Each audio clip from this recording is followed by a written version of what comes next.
घर में कई दिनों से चारों ओर मौत का सन्नाटा छाया था, लेकिन आज घर में खटपट चल रही थी। मामा जी कभी ऊपर कभी नीचे और कभी गार्डन में आ जा रहे थे। उनके पहाड़ जैसे दुख को बांटने वाला कोई सगा संबंधी पास नहीं था। घर में सबसे बड़ा होने के नाते सभी जिम्मेदारियों का बोझ उन्हीं के कंधों पर आ पड़ा था। वो तो खुलकर रो भी नहीं सकते थे। उनके भीतर की आवाज उन्हें कचोट कचोट कर कह रही थी कि अगर तुम में टूट गए तो बाकी घर वालों को कैसे संभालोगे। कितना विवश हो जाता है मनुष्य ऐसी स्थितियों में। उनका भांजा, उनका दोस्त विवेक इस संसार को छोड़कर जा चुका था, लेकिन वो ऊहापोह में पड़े रहने के सिवा और कुछ कर नहीं पा रहे थे। अपने दुख को समेटे भावनाओं से जूझते वो बोले, बस उन्हीं की प्रतीक्षा में 2 दिन बीत गए। मंजू, पता तो लगाओ अभी तक वो लोग पहुँचे क्या नहीं। कोई उत्सव में थोड़े ही आ रहे हैं। अभी थोड़ी देर में बड़ी बड़ी गाड़ियों में प्यूनल डायरेक्टर पहुंच जाएंगे। इंतजार थोड़ी करेंगे। मामा जी, अभी अभी पता चला है कि धुंध के कारण उनकी फ्लाइट थोड़ी देर से उतरी। वो बस 15-20 मिनट में यहाँ पहुंच जाएंगे। वो रास्ते में ही हैं। अंत्येष्टि तो 4 दिन पहले ही हो जानी चाहिए थी, लेकिन मामा जी, फ्यूनरल वालों के तारीख और समय मुकर्रर के ही अंत्येष्टि होती है। मंजू ने उन्हें समझाते हुए कहा, उनसे कह दो कि सीधे चर्च में ही पहुंच जाएं। घर आकर करेंगे भी क्या। विवेक को कितना समझाया था, कितने उदाहरण दिए थे, कितना चौकन्ना किया था। लोगों ने तजुर्बा से किया तो हो गया। चमकती सोने की नगरी में लेकिन बच के रहना बर्बाद कर देती है। गोरी चमड़ी वाली गोरियां पहले गोरे रंग और मीठी मीठी बातों के जाल में फंसाती हैं, फिर जैसे ही शिकार की अंगूठी उंगली में पड़ी उसे लट्टू सा घुमाती हैं, फिर किनारा कर लेती हैं। छोड़िए मामा जी, समय को भी कोई वापस लाया है कभी। सभी को एक मापदंड से तो नहीं माप सकते। इंतजार तो करना ही पड़ेगा, क्योंकि हिंदू विधि के अनुसार बेटा ही बाप के चिता को अग्नि देता है। सच तो यही है कि जेम्स विवेक का बेटा है। यह उसी का हक है। मंजू, उसकी हक की बात करती हो जो धोखे से छीन गया हो। तुम तो उसकी दोस्त हो, उसी के विभाग में काम करती रही हो। बाकी तुम भी तो समझदार हो। तुम्हें तो मालूम है यहाँ के चाल चलन। और भावना को देखो, उसे बहुत समझाया कि उस गोरी मैम को बुलाने की कोई जरूरत नहीं। अवैध रिश्ते की गठरी बंद ही रहने दो। अगर मैम आ गई तो पड़ोसिन छाया बेवजह न्यू ऑफ द वर्ल्ड का काम करेगी, लेकिन वो नहीं मानी। मामा जी, आप बेवजह परेशान हो रहे हैं। ऐसी बातें तो होती रहती है इन देशों में। वो तो जीवन का अंग बन चुकी हैं। मैंने भी भावना से बात की थी।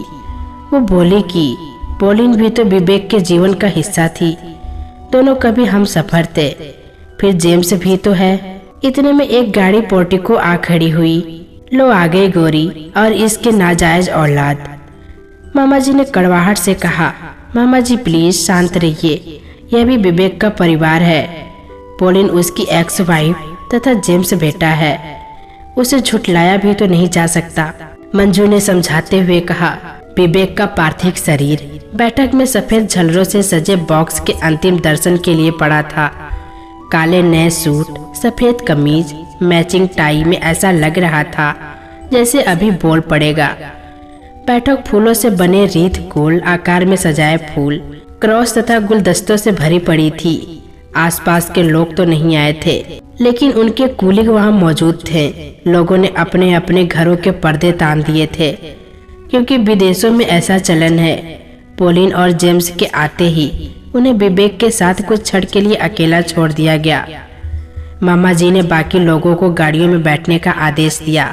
सब वाहन के पीछे की गाड़ी में विवेक का परिवार बैठने वाला था, अन्य लोग बाकी गाड़ियों में। मंजू, किसी ने पुलिस को सूचना दी क्या? शव यात्रा रोप लेने से गुजरने वाली है। यूके में जहां से शव यात्रा निकलती है वो सड़क कुछ समय के लिए बंद कर दी जाती है।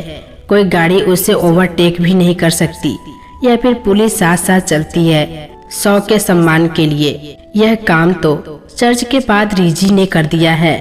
और हर्ष में फूल कौन रखेगा? फ्यूनरल डायरेक्टर मंजू औरत और बच्चे तो घर पर ही रहेंगे ना?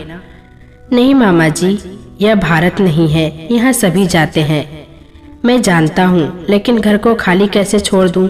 मामा जी ने कहा, तुम तो इस शहर को जानती तक नहीं।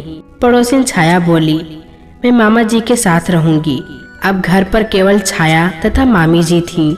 मामा जी तथा मंजू की बातें सुनने के बाद छाया की जिज्ञासा पर अंकुश लगना कठिन था। छाया थोड़ी देर बाद भूमिका बांधते बोली, मामी जी, अच्छी है गौरी मैम, कितनी दूर से आई है बेटे को लेकर।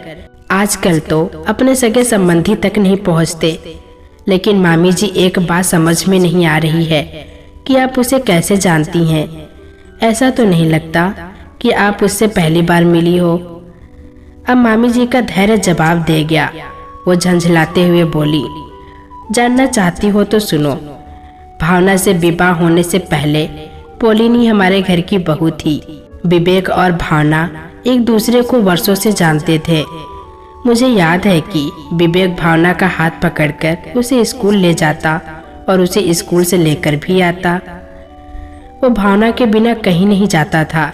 यहाँ तक कि अगर विवेक को कोई टॉफी खाने को देता तो विवेक उसे तब तक मुंह में नहीं डालता जब तक वो भावना के साथ बांट नहीं लेता। धीरे धीरे दोनों के बचपन की दोस्ती प्रेम में बदल गई। वो प्रेम बढ़ते बढ़ते इतना प्रगाढ़ हो गया कि पास पड़ोस मोहल्ले वालों ने भी इन दोनों को दो हंसों की जोड़ी का नाम दे दिया। उस प्रेम का रंग दिन ब दिन गहरा हो गया। विवेक एयरफोर्स में चला गया और भावना आगे की पढ़ाई करने में लग गई। लेकिन जैसे ही विवेक पायलट बना, उसकी माँ दहेज की कोठियों के ख्वाब देखने लगी, जो भावना के घर वालों की हैसियत से कहीं बाहर था। विवेक ने विद्रोही में अविवाहित रहने का फैसला कर लिया और दोस्तों से पैसे लेकर माँ बाप को बिना बताए ही जर्मनी जा पहुंचा। किंतु उसकी माँ अड़ी रही। जिसने भी समझाने का प्रयत्न किया, उसने दुश्मनी मोल ली। तब तक तो दोनों बालिग हो चुके थे। छाया ने जिज्ञासा से पूछा, उन्होंने भागकर शादी क्यों नहीं कर ली? दोनों ही संस्कारी बच्चे थे। घर में बड़े बच्चे होने के नाते दोनों को अपनी जिम्मेदारियों का पूरा एहसास था। दोनों अपने इस बंधन को बदनाम नहीं होने देना चाहते थे। लेकिन वही हुआ जिसका सभी को डर था। विकट परिस्थितियों से बचता बचता विवेक दलदल में फंसता ही गया। उसे किसी कारणवश पोलिन से शादी करनी पड़ी। दोनों एक ही विभाग में काम करते थे। विवेक की शादी की खबर सुन भावना के परिवार को बड़ा धक्का लगा। भावना तो गुमसुम हो गई। भावना के घर वालों ने पहला रिश्ता आते ही बिना पूछताछ किए भावना को खूंटे से बांध दिया। 1 वर्ष बाद एक बच्ची भी हो गई। लेकिन भावना तथा विवेक दोनों के ही विवाह संबंध कच्ची बुनियाद पर खड़े थे, इसीलिए अधिक देर तक टिक न सके। दोनों ही बेमन से बने जीवन से आजाद तो हो गए, किंतु पूर्ण रूप से खोखले हो चुके थे। विवेक की शादी टूटने के बाद उसके मामा जी ने जर्मनी से उसे यूके बुला लिया। वहां उसे रॉयल एयरफोर्स में नौकरी मिल गई। फिर समय भागता गया। एक दिन अचानक एक संयोग ने एक बार फिर विवेक और भावना को एक दूसरे के सामने ला खड़ा किया। ऐसा हुआ तो दोनों के हृदय का वेग बांध तोड़कर उष्ण लावा सा बहने लगा। दोनों एक बार फिर सब कुछ भूलकर अपनत्व की मीठी फुहार से भीगने लगे। कुछ महीनों बाद दोनों विवाह के बंधन में बंध गए। लेकिन शादी के कुछ समय बाद विवेक प्लेन क्रैश में चल बसा। विवेक की मृत्यु की खबर सुनते ही हमारी आंखों के सामने अंधेरा छा गया। हम दोनों स्तब्ध थे कि उन दोनों का पुनर्मिलन कल ही की तो बात थी। इतने में फोन की घंटी बजी। फोन पर मामा जी थे। हेलो सुनो, हमें घर पहुंचते पहुंचते 5 बज जाएंगे, चाय तैयार रखना। सर्दियों का मौसम था। वो लोग लौट कर तो आए। सब चुप बैठकर चाय पीने लगे। भावना स्तब्ध निर्जीव बर्फ की प्रतिमा सी एक तरफ बैठी सोच रही थी कि कितना भद्दा और क्रूर मजाक किया है कुदरत ने उसके साथ। अभी तक उसकी आंखों से एक भी आंसू नहीं छलका था, मानो आंसू सूखी गए हो। सभी को विवेक के चले जाने के गम के साथ साथ भावना की चिंता सताए जा रही थी। भावना, रोती क्यों नहीं तुम? अब वो लौट कर नहीं आएगा, मामा जी ने भावना को समझाते हुए कहा। अंधेरा बढ़ता जा रहा था। भावना गठरी सी बैठी टकटकी लगाए न जाने क्या सोच रही थी। उसकी दशा देख सभी चिंतित थे। 4 दिन से उसके गले में निवाला तक नहीं उतरा था। मामी जी से उसकी यह दशा और देखी नहीं गई। उन्होंने भावना को झकझोरते हुए जोर से उसे एक चाटा मारा और रोते रोते बोली, रोती क्यों नहीं पगली, अब विवेक लौट कर नहीं आएगा। अब वो हमेशा हमेशा के लिए हम लोगों को छोड़कर जा चुका है। तो दोस्तों, कैसी लगी ये कहानी कमेंट बॉक्स में जरूर बताइएगा। फिर मिलेंगे दोस्तों अगली वीडियो के साथ। तब तक के लिए अपना ख्याल रखना।